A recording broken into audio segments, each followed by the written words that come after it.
Fíjense, en nuestra vida diaria todos hemos experimentado miedos, temores, ¿cierto? ¿Sí? Sí, si no íbamos a terminar aquí, si me decían que apaga y vámonos, si nadie aquí tiene miedo, apaga y vámonos. Todos experimentamos temores, todos experimentamos miedos, miedo al rechazo, ese es muy común, miedo al fracaso también. Miren, miedo, bueno, aparte de las fobias, miedo a la oscuridad, miedo a animales, todas estas cosas, pero miedo a una pérdida. Miren, a veces es más común de lo que creemos, pero miedo al qué dirán, miedo a pasar vergüenza. Y saben algo, el miedo nos estanca, el miedo nos paraliza, el miedo impide que la obra del Señor se cumpla en nosotros, porque estamos enfocados en lo que nos amedrenta y no en la mano de Dios obrando. Y a pesar de que leemos en la Biblia y que Dios nos dice, hey, yo sé muy bien los planes que tengo para ti, afirma el Señor, planes de bien y no de mal, para darte un futuro y una esperanza, Jeremías 29, a veces se nos olvida y nos da miedo. Se nos olvida que Dios está en control, que Dios nos sostiene, que Dios todo lo tiene en sus manos. Y a veces permitimos que el miedo se apodere de nosotros. Tomamos malas decisiones con miedo. No actuamos por miedo. Dios incluso nos da una misión, nos pide que hagamos algo y el miedo, por miedo, nos quedamos callados. Muchas veces por miedo no le hablamos a otros de Jesús. Muchas veces por miedo decimos cosas que no debiéramos decir. Por miedo mentimos. Y el miedo causa un efecto negativo en nuestras vidas. Ahora bien, ¿alguna vez se han hecho esta pregunta? ¿Qué harías si no tuvieras miedo?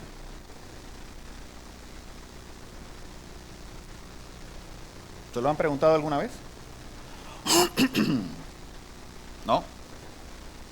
Andarías como un loco. Ponte, tú te fuiste al otro extremo. ¿Qué más? ¿Qué harían si no tuvieran miedo? Alguien que me diga. ¿Te atreverías a hacer cosas? ¿Qué más? Cosas desconocidas, sí, el miedo a lo desconocido, ese también, ¿eh? ¿Qué pasaría si no tuviéramos miedo? A ver, ¿qué pasaría si desapareciera por completo el miedo de nosotros? Mire que nos cuesta decirlo porque ni siquiera nos lo imaginamos. ¿Ah? Nos cuesta decirlo porque ni siquiera lo pensamos, como que esto ya está arraigado en mí, yo tengo que sentir miedo, no sé. No sé qué es esto de no sentir miedo. ¿Verdad que sí?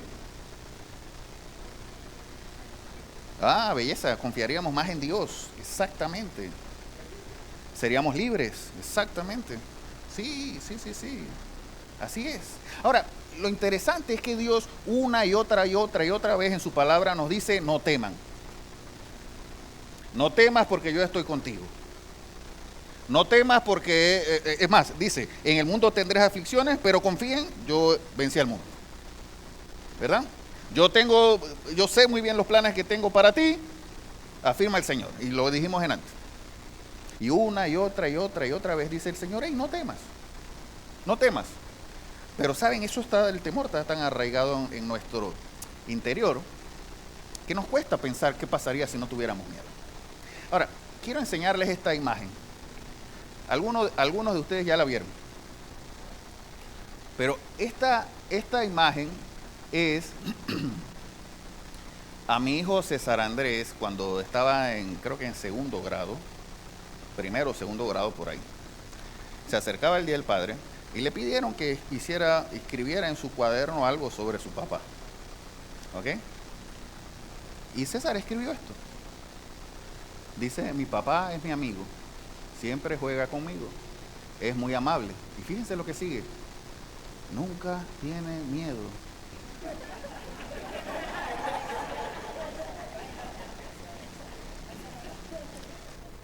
Realmente nunca le he vuelto a preguntar si todavía cree eso. ya tiene cédula, así que ya no creo que pero bueno, Ahí decía, dice, nunca tiene miedo, es mi segundo héroe además de Dios. Le doy muchas gracias a Dios por el Padre que me dio. No, no.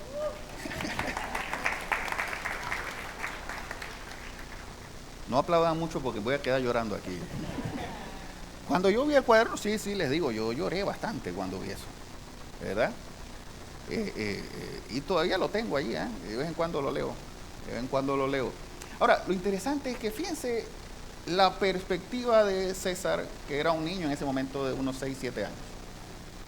Él decía, mi papá no tiene miedo, mi papá es lo máximo.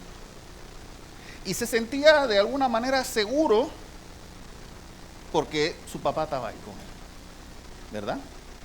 Ahora, y muchos de nosotros experimentamos eso cuando estábamos niños.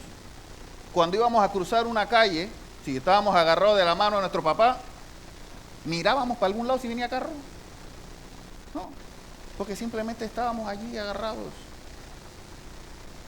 ¿verdad? Ahora, ¿saben que cuando la primera vez que leí eso, yo le oré al Señor y le dije, Señor, ayúdame a nunca defraudar a mis hijos? ¿Saben? No porque crecieran engañados en que yo no tengo miedo, eso se iban a dar cuenta ellos solitos, sino para enseñarles o transmitirles que los miedos se afrontan y se superan.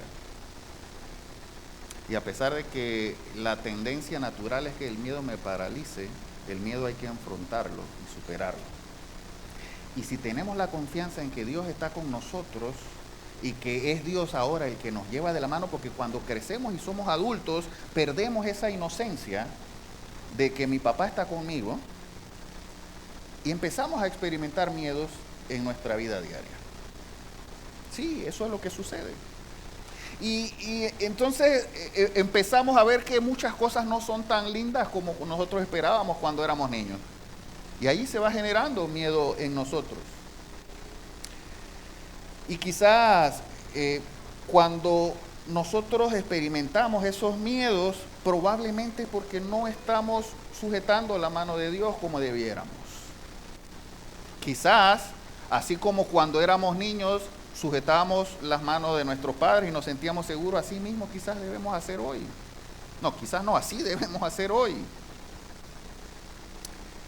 Por eso es que Jesús dijo, hey, para que entren al reino de los cielos tienen que ser como ¿qué? Como niños. Dependencia total, confianza total en Dios. De que si Dios dice yo estoy contigo es porque Él está conmigo.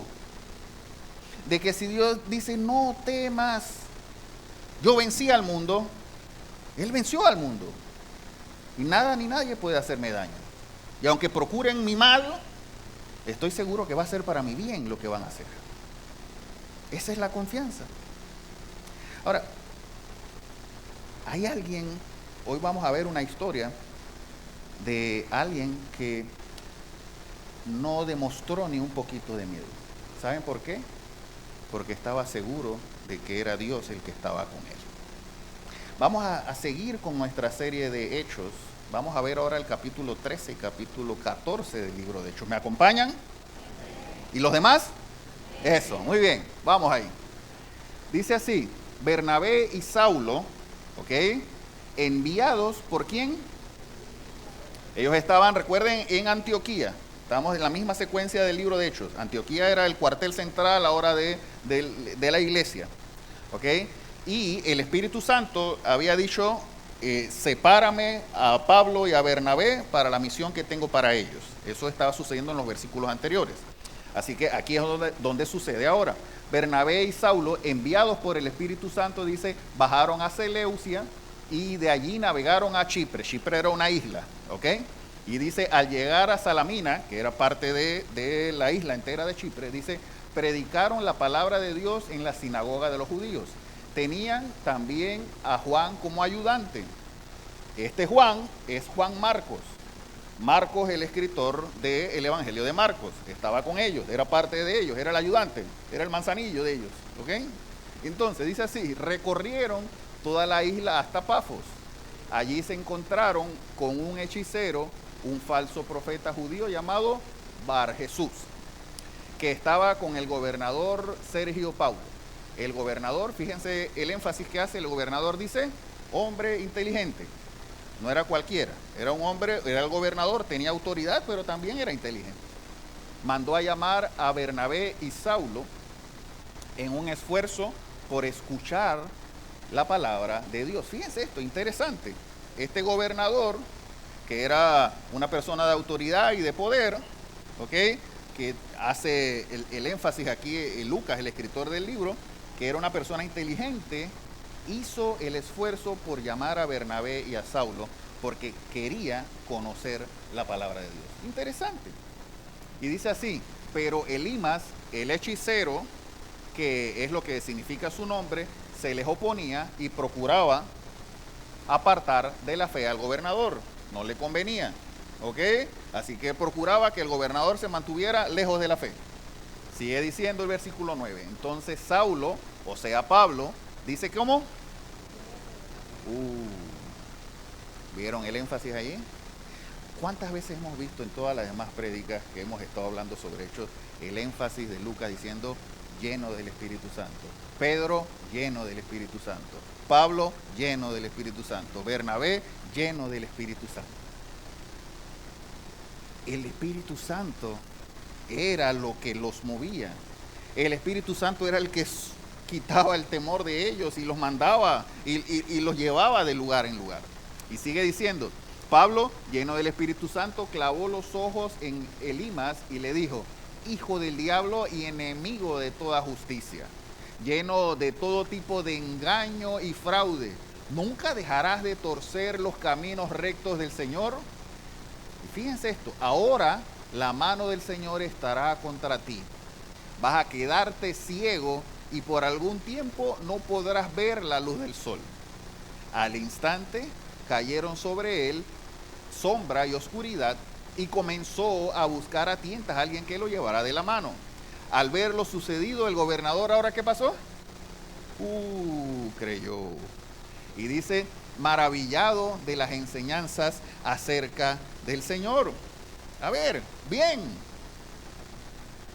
Pablo, lleno del Espíritu Santo, pareciera que sin ningún poquito de miedo, agarró, mandó lejos y dejó ciego al hechicero.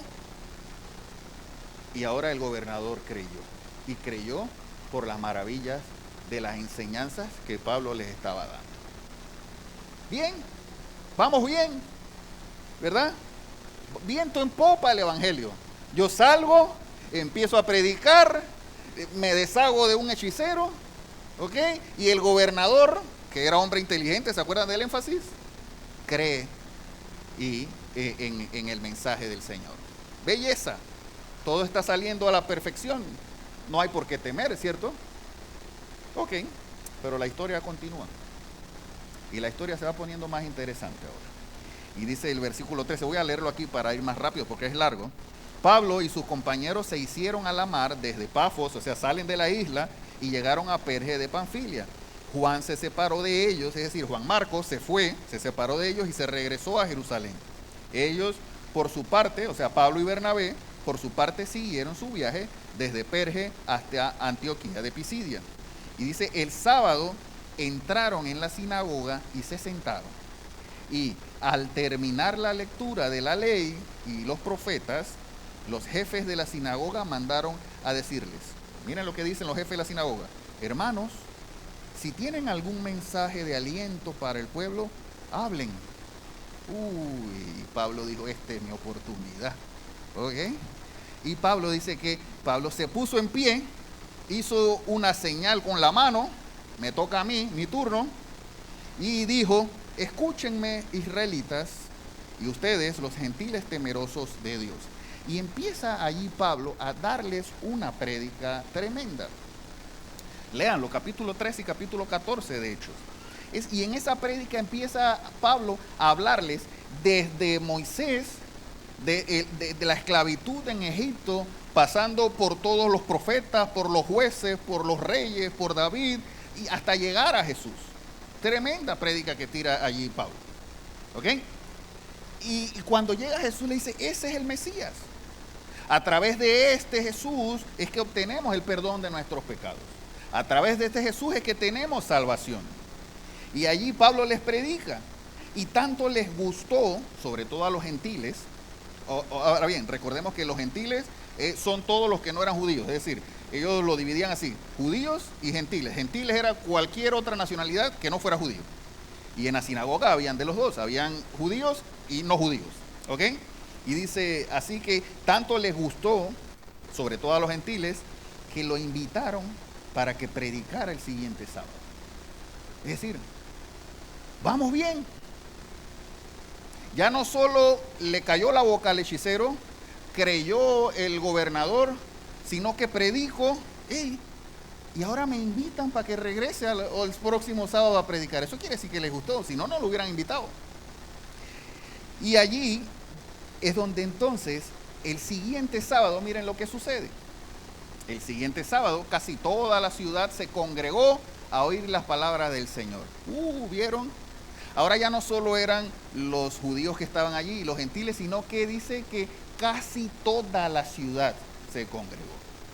Aló multitudes, Pablo. Gente quería ir a escuchar a Pablo. Multitud llenó la sinagoga. Y dice, pero cuando los judíos vieron a las multitudes, se llenaron de... ¡Guay! Ahí empiezan los problemas para Pablo. Y dice, contradecían con maldiciones lo que Pablo decía. Pablo y Bernabé les contestaron valientemente. Y les dicen esto: era necesario que les anunciáramos la palabra de Dios primero a ustedes, como la rechazan y no se consideran dignos de la vida eterna, ahora vamos a dirigirnos a los gentiles. Es decir, Pablo les está diciendo, hey, a ustedes debió haberles interesado esto más que a los demás. Ustedes que son judíos igual que yo, ustedes que son judíos igual que lo era Jesús, les estábamos predicando primero a ustedes para que ustedes fueran salvos. Pero a ustedes no les interesa eso. Ustedes no se creen dignos de la salvación de Jesús. Así que no voy a perder el tiempo con ustedes, judíos, y vamos a predicarle a los gentiles. Eso es lo que está diciendo Pablo ahí. Así nos ha mandado el Señor. Te he puesto por luz para las naciones a fin de que lleves mi salvación hasta los confines de la tierra. Y aquí Pablo está haciendo una referencia a Isaías, ¿okay? Al profeta Isaías. Y está diciendo, esto es lo que me mandó a hacer el Señor, se los estaba predicando a ustedes primero, no lo quieren, no lo aceptan, lo están rechazando porque ustedes no se creen dignos, me voy a predicarle a los gentiles. Y sigue diciendo, versículo 48, al oír esto, fíjense esto, al oír esto los gentiles, ¿qué? Se alegraron. Los judíos estaban envidiosos, pero los gentiles, cuando oyeron esto, hey, me voy a predicarles a los que sí quieren recibir al Señor, dice, se alegraron, y no solo se alegraron, sino que celebraron la palabra del Señor. Miren esto, se alegraron y celebraron la palabra. Y dice, y creyeron todos los que estaban destinados a la vida eterna. Se alegraron, celebraron y creyeron. Ganchito de nuevo. Vamos bien, pareciera. La palabra del Señor se difundía por toda la región. Se hicieron famosos. Toda la región estaba empezando a conocer que Jesús era el Mesías, que había salvación en Jesús, que había perdón de nuestros pecados en Jesús. Ahora bien, versículo 50 empeora la situación. Pero los judíos incitaron a mujeres distinguidas y favorables al judaísmo y a los hombres más prominentes de la ciudad y provocaron una persecución contra Pablo y Bernabé. Ya no solo los criticaban, no solo los contradecían, no solo los rechazaban, sino que estaban incitando, provocando una persecución. Al parecer se les está complicando la situación a Pablo y a Bernabé. ¿Lo notan? Está empezando a armarse un tema que podría causar temor en ellos. ¿Verdad que sí? Podría causar temor. Ahora, sigue diciendo, por tanto, los expulsaron de la región. Ahora ya no solo los rechazan, sino que los largan de la región. Ellos por su parte se sacudieron el polvo de los pies en señal de protesta contra la ciudad, eso era una costumbre judía, y se fueron a Iconio, otra ciudad. Y los discípulos quedaron llenos de alegría y del Espíritu Santo. ¿Se explica esto? Ven como que hay como que no cuadra esto aquí. Mientras que están siendo rechazados, mientras que están siendo largados, el Evangelio sigue expandiéndose. Hay gente que sí la sigue recibiendo. Hay gente que sí sigue creyendo. ¿Ven por qué no hay que tener miedo a hablar del Señor? Porque sí recibiremos rechazos de algunos, pero muchos van a creer en el poder del Señor y muchos van a encontrar salvación en Jesús. Aunque algunos nos rechacen, aunque algunos nos larguen, aunque algunos digan, hey, esto es, ¿para qué me vienes a hablar de esto? Va a haber gente que nos va a escuchar y va a haber gente que va a alcanzar salvación en Jesús. Amén. Y eso es lo que estaba sucediendo aquí. Sigue diciendo, porque la historia no queda allí. Déjeme y sigo. ¿Dónde quedé? Aquí. Ahora bien, dice que en Iconio, Pablo y Bernabé entonces se fueron a Iconio y entraron como de costumbre en la sinagoga judía y hablaron de tal manera que creyó ahora una multitud de judíos y griegos en Iconio. Siguen predicando, no se detienen Pablo y Bernabé. Siguen ciudad tras ciudad cumpliendo con la misión que Dios les encomendó.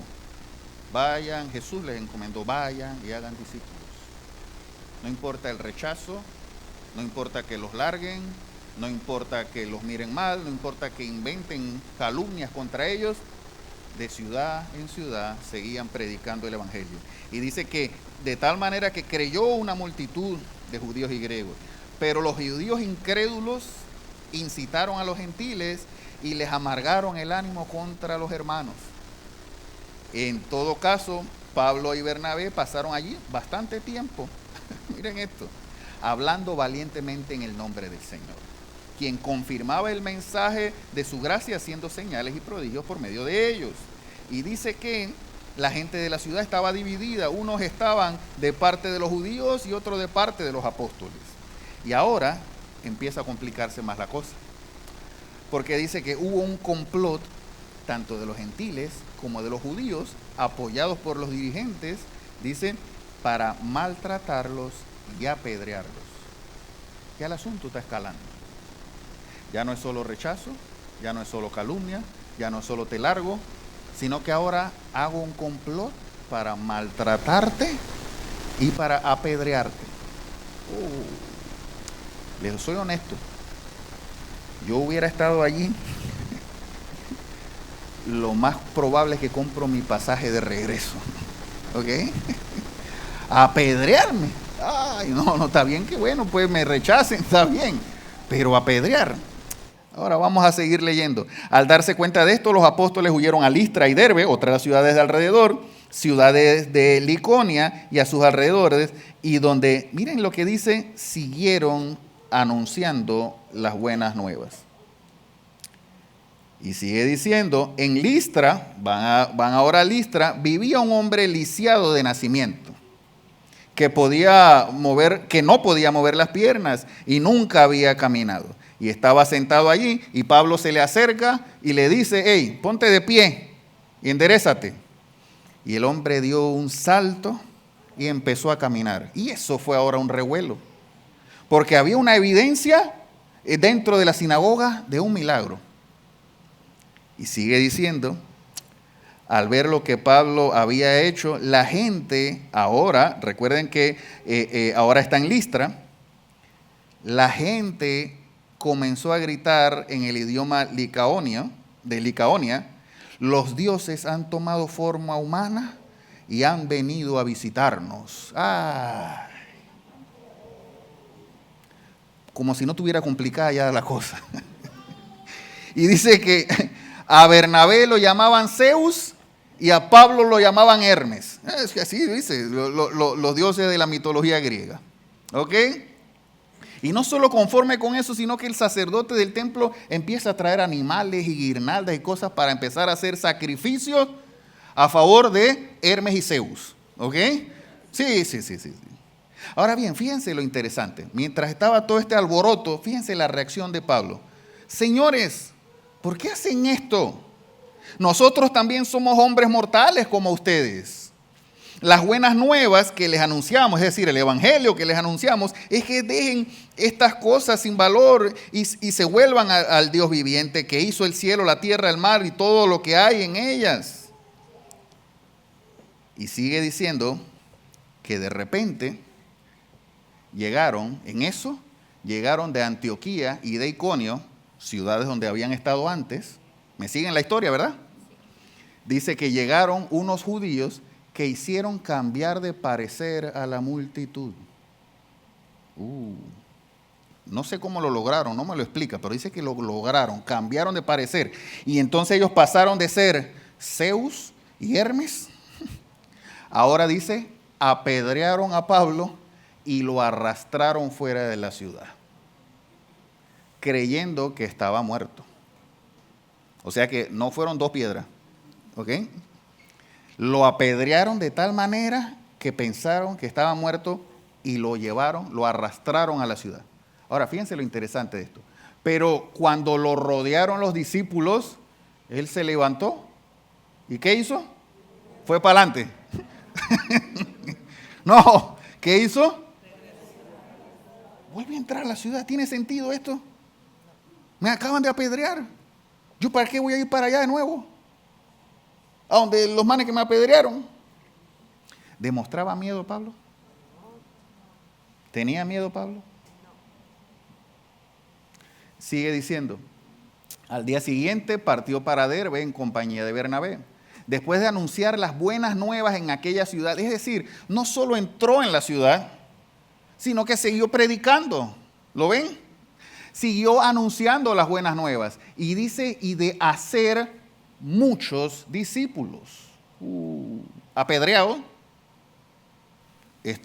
entró en la ciudad, predicaba y hacía muchos discípulos. Pablo y Bernabé regresaron a Listra, a Iconio y Antioquía, las ciudades anteriores, las ciudades de donde habían venido los otros a incitar para que los apedrearan, ¿se acuerdan? Y dice así, fortaleciendo a los discípulos y animándolos a perseverar en la fe. ¡Oh! Miren esto. Y fíjense esta frase que sigue diciendo. Es necesario, esto lo dice Pablo, es necesario pasar por muchas dificultades para entrar en el reino de Dios. ¡Oh! ¡Bum! ¿Habían pensado eso en alguna ocasión? ¿No? A veces pensamos eso nada más para Pablo. Pero nos cuesta entenderlo para nosotros. Es necesario pasar por muchas dificultades para entrar en el reino de Dios. Ahora, Daniel, pero ¿cómo es eso? ¿Dios no bendice? Sí. ¿Dios no me da la victoria? Sí. Pero es necesario que pasemos por adversidades. Es necesario pasar no por adversidades, por muchas dificultades para entrar en el reino de los cielos. ¿Saben? Por eso es que el apóstol Santiago escribió, Santiago capítulo 1, siéntanse muy dichosos cuando tengan que pasar por diversas pruebas. ¿Saben por qué? Porque dice que la prueba genera en nosotros constancia y la constancia lleva a feliz término la obra del Señor en nosotros. Es decir, el crecimiento, la constancia, el cumplimiento de la obra del Señor se da en nosotros cuando pasamos por dificultades. Ahora, esto no es agradable. Esto no es bonito. Yo sé, esta frase no saca amenes. No, esta frase no, Jehová. Es más, yo casi no la pongo. No es agradable. Pero es necesario pasar por esas dificultades. Me gusta esta frase. Por eso también el apóstol Pedro escribió en Primera Pedro, su primera carta. Y escribió animando a la gente y diciéndoles, hey, van a pasar sufrimiento. Pero después que pasen un poco de sufrimiento, el mismo Dios, el Dios que los llamó a su gloria admirable, los restaurará y los hará fuertes, firmes y estables. Así que es proceso las dificultades. Esta frase me gusta también, ¿saben por qué? Porque desmiente abiertamente y directamente el evangelio dañino de la prosperidad.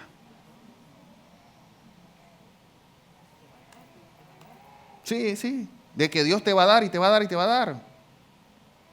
De charlatanes que dicen, yo vine a abrir portales de prosperidad. Profetizo que vendrán carros y casas y riquezas. Sí, Dios bendice, ¿eh? Dios bendice. Dios recompensa. Es más, Pedro mismo le dijo a Jesús, hey maestro, hemos dejado todo por ti. ¿Qué hay para nosotros? Le dijo Pedro a Jesús. Y Pedro le dijo, hey, no hay uno que haya dejado todo que no reciba recompensa aquí en la tierra y allá en el cielo más todavía. Así le dijo Jesús a Pedro. Es decir, Pedro, Dios bendice. Pero no todo es eso. Hay que pasar por pruebas y dificultades para crecer. La única manera en que crezcamos en gracia y en conocimiento es a través de las dificultades. Si todo nos va bien, no crecemos. Por eso dice, siéntanse dichosos, decía Santiago, en las diversas pruebas. Y aquí cuando vemos este contraste de lo que algunas personas hablan, este contraste que me dice la Biblia, de que necesitamos pasar por dificultades, nos pone a pensar. Aquí la Biblia nos enseña que todos hemos sido llamados por Dios para cumplir su propósito en nosotros y vamos a pasar dificultades para que ese propósito se cumpla. Es necesario. No podemos saltárnoslas. No podemos esquivarlas. Ahora bien, volviendo a Pablo, ¿demostraba miedo Pablo? No, ¿verdad? No. Ahora, ¿por qué creen que Pablo no tenía miedo? ¡Ah, belleza! Pablo había entendido esto. Pablo estaba lleno del Espíritu Santo. Pablo tenía intimidad con Dios. Pablo entendía que no importa lo que puedan hacerme, yo confío en que Dios me sostiene. Y aún me va a levantar, aún que me tumben, me va a levantar Dios. ¿Qué aprendemos de esto? ¿Qué aprendemos de esa actitud de Pablo? ¿Por qué Pablo no tenía miedo? Ahora, ¿por qué nosotros no debemos tener miedo entonces? Surge una pregunta. ¿Qué debemos hacer para vencer el miedo y cumplir con nuestro llamado? Todos hemos sido llamados por Dios.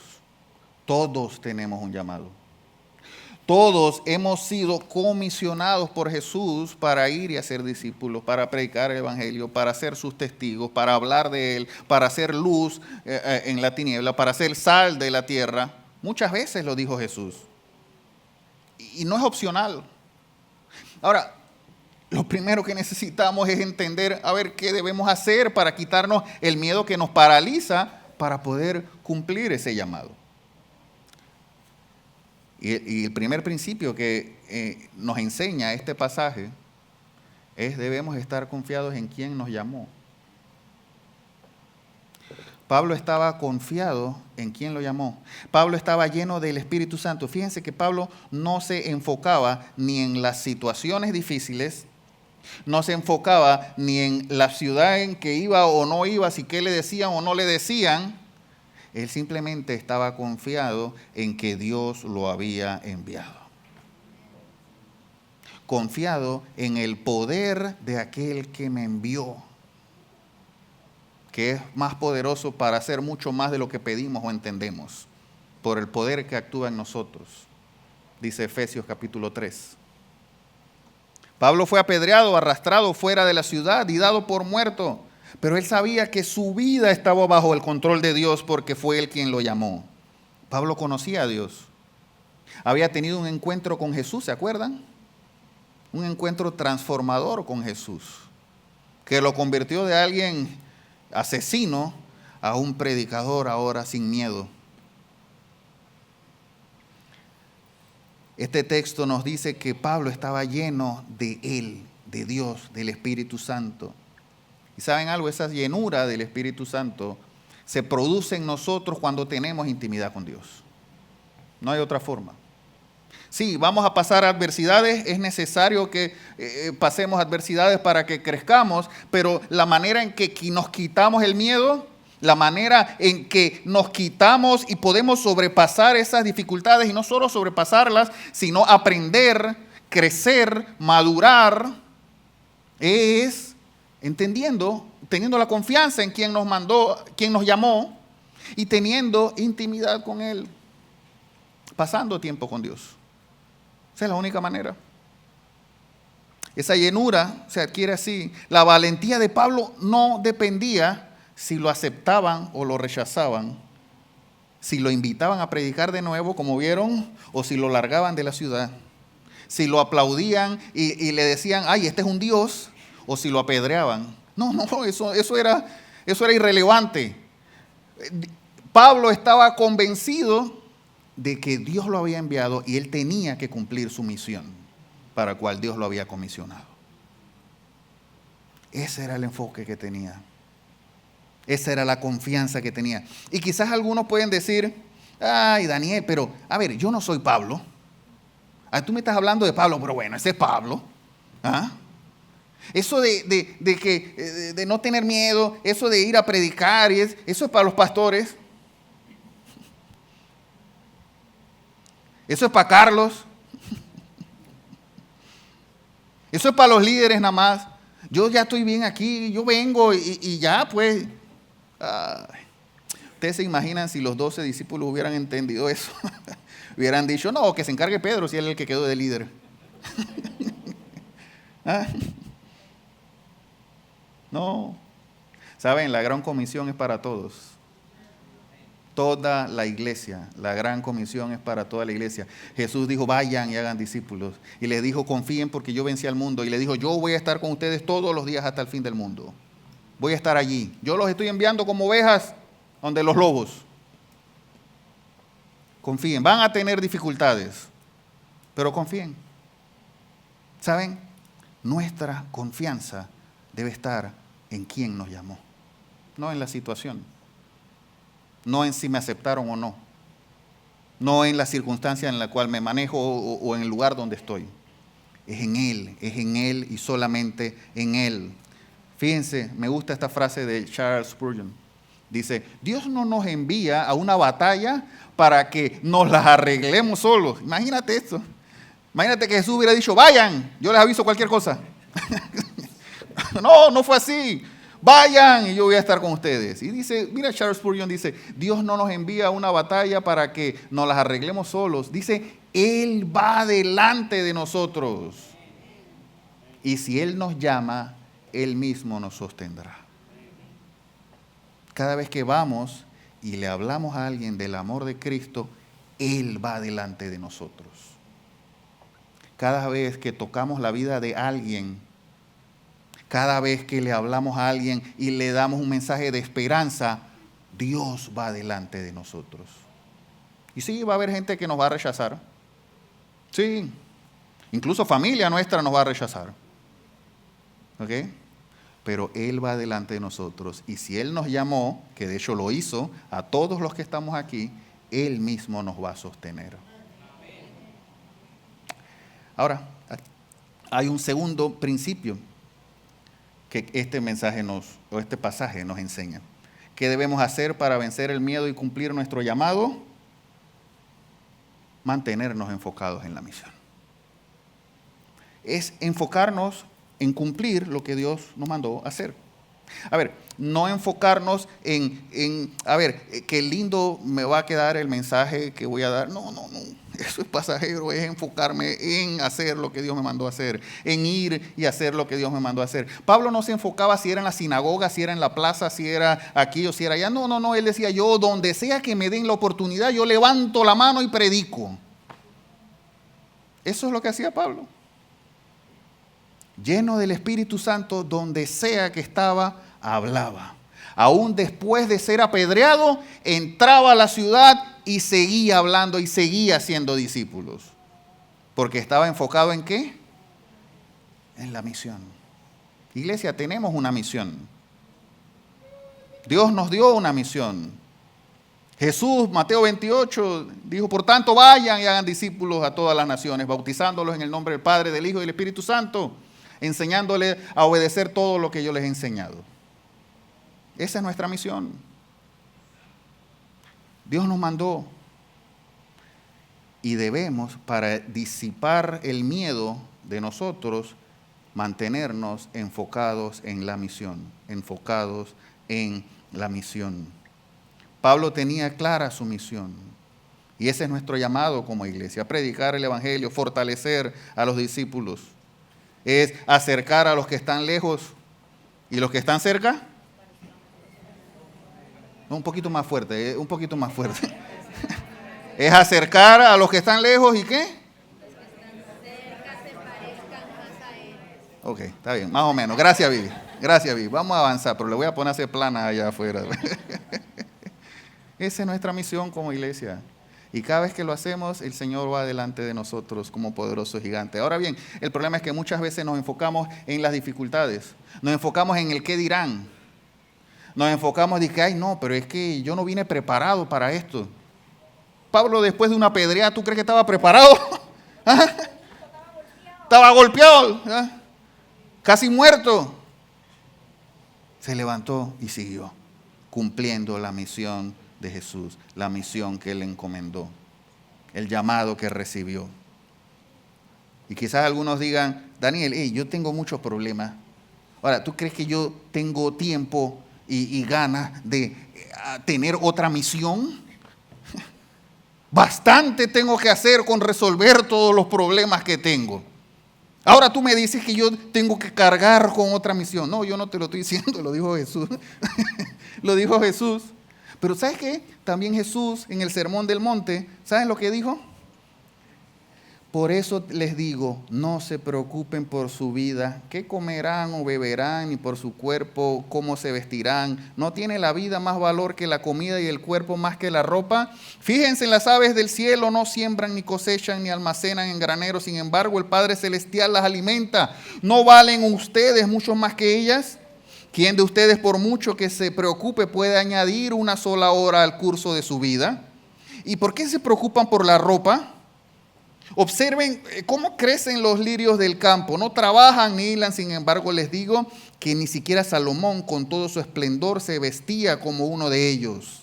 Si así viste Dios a la hierba que hoy está en el campo y mañana se arroja al horno, ¿no hará mucho más por ustedes, gente de poca fe? Dios viste la hierba del campo, ¿no nos va a vestir a nosotros? ¿No nos va a sostener a nosotros? Dios nos está diciendo, y yo me encargo del resto, tú cumple con la misión que te he mandado. Sigue cerrando después Jesús en este mismo Sermón del Monte. Más bien, ya esto ustedes lo han escuchado, se lo saben, más bien busquen primeramente y todas estas cosas les serán añadidas. ¿Y sí? ¿Qué? Por lo tanto, no se angustien por el mañana. Él sabe de qué tenemos necesidad. Él las conoce mejor que nosotros mismos. Él lo sabe. Y saben, cuida de nosotros. Y entre más nosotros nos ocupamos en confiar en Él, y más nosotros nos ocupamos en cumplir su misión, más Él resuelve nuestros temas. Más Él se ocupa de nuestros temas. Invirtamos más tiempo en buscarlo, en confiar en Él, en hacer su misión, más que en preocuparnos por las cosas que tenemos que resolver. Presentemos nuestras peticiones delante de Dios y Él se encarga de resolver, porque Él tiene cuidado de nosotros. Me gusta esta frase de John Piper, dice, si ves la gloria de Cristo como tu recompensa suprema, ningún sufrimiento presente podrá apartarte de la carrera. ¿Lo vieron?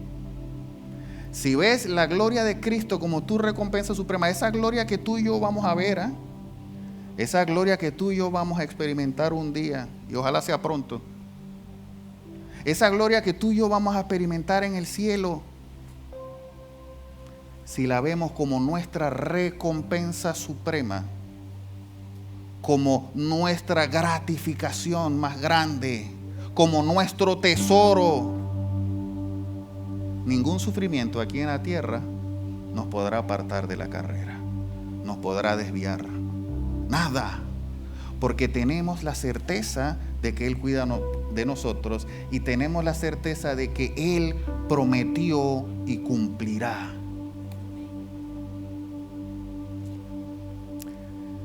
¿Qué nos enseña este pasaje que acabamos de leer? Para vencer el miedo y cumplir nuestro llamado, debemos estar confiados en quien nos llamó, confiados en Él y solamente en Él. Él que tiene el poder para hacer mucho más abundante de lo que pedimos o entendemos por el poder que actúa en nosotros, dice Efesios. Y número 2, mantenernos enfocados en la misión. ¿Saben? Cuando hacemos esto, el miedo se disipa.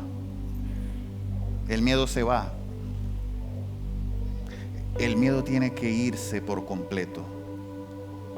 Porque nuestra certeza, nuestra confianza está puesta en el Dios verdadero.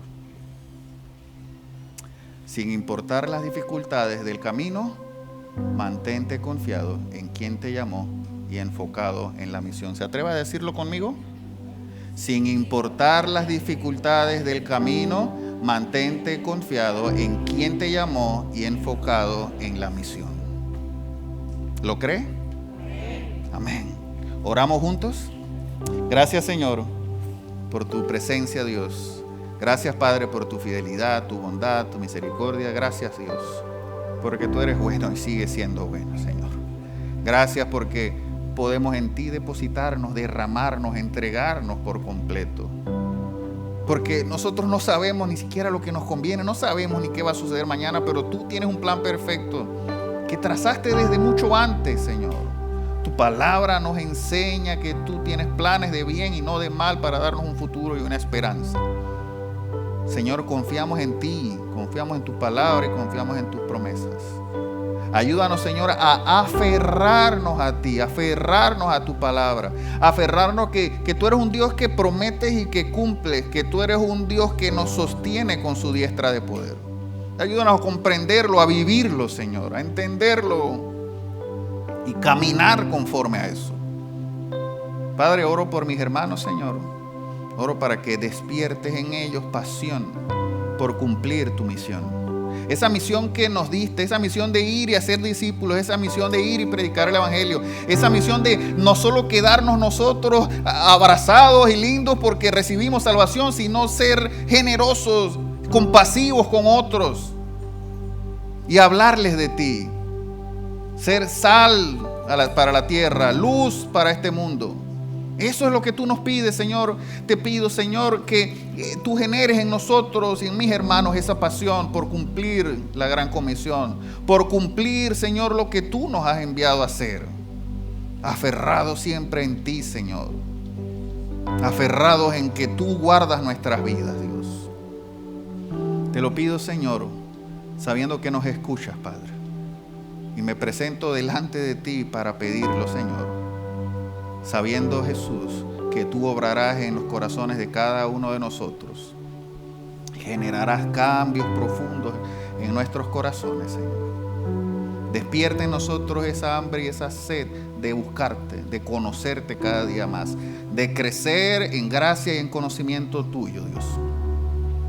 Te lo pedimos, Dios, y nos rendimos a ti, el único Dios verdadero, el Dios inmortal e invisible, el único y sabio Dios. Gracias, Padre. Gracias, Señor. En el nombre de Jesús.